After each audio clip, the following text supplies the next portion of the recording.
We started with just going to communities where people were already trying to feed their kids. A community that's very small, very poor, don't have much. You start to see where sometimes they bind together.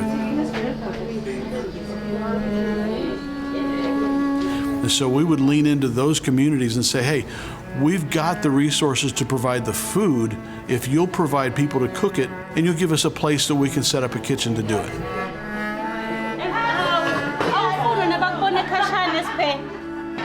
And that became the seeds of what we do now of Care Points. We have almost 60 Care Points around the world in 7 countries, but it all started right there in sub-Saharan Africa.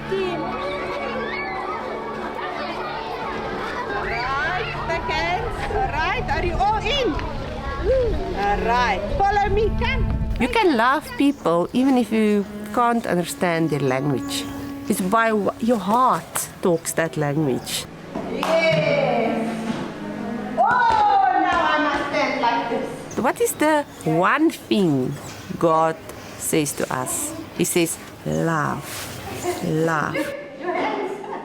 I went to one community one day, and we decided that day that we're going to wash the children's feet, and we will put their shoes on and we will pray for them. And I was sitting in front of this 5-year-old boy, and I asked him, just remember now, 5-year-old, I asked him, what can I pray for? You know, tell me anything, what can I pray for? And he looked me in the eye and he told me that I will have a job one day.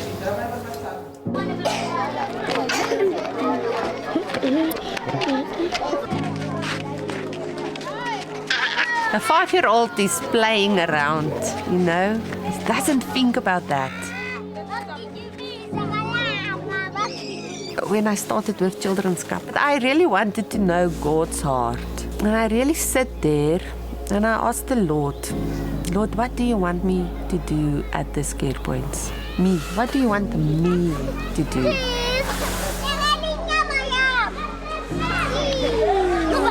And you know, God just said to me, bring back joy to my children.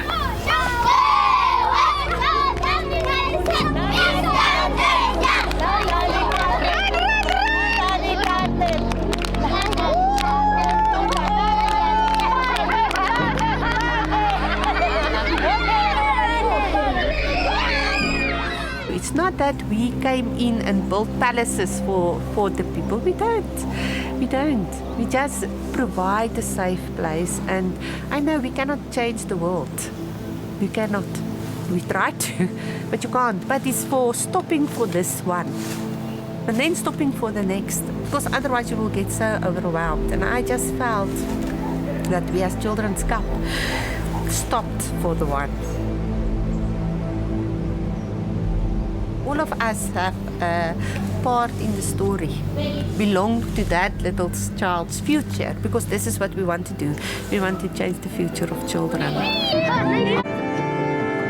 When kids come into the gate, when we open the gates, because we open gates to many children, and children comes with not just to be hungry because I need food. They come hungry because they want a safe place. They want hope.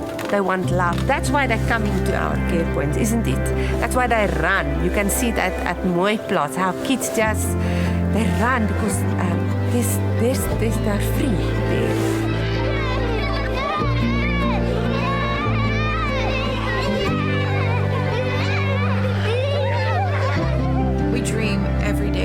The future of Children's Cup and where it's going to go, and just hearing stories from the kids on our trips and conversations with our team, and you see the difference that is being made.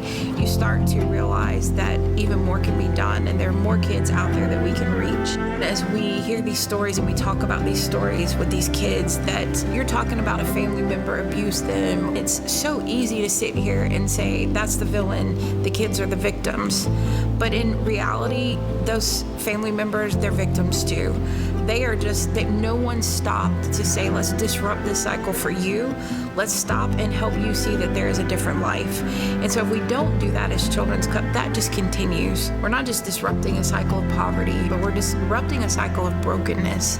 And when that care point comes in as that light in the community, it is literally disrupting the darkness. It's disrupting the lives that they say, this is my life, this is what I'm dealt with, I don't know any different. And we're saying life can be different, life can be better. And if we come in and we start there with that healthy, happy disruption of that care point, then you can start to see things change in those families. There's still going to be more and more of these stories of abuse and pain, but these care point becomes that place, that light that disrupts that darkness.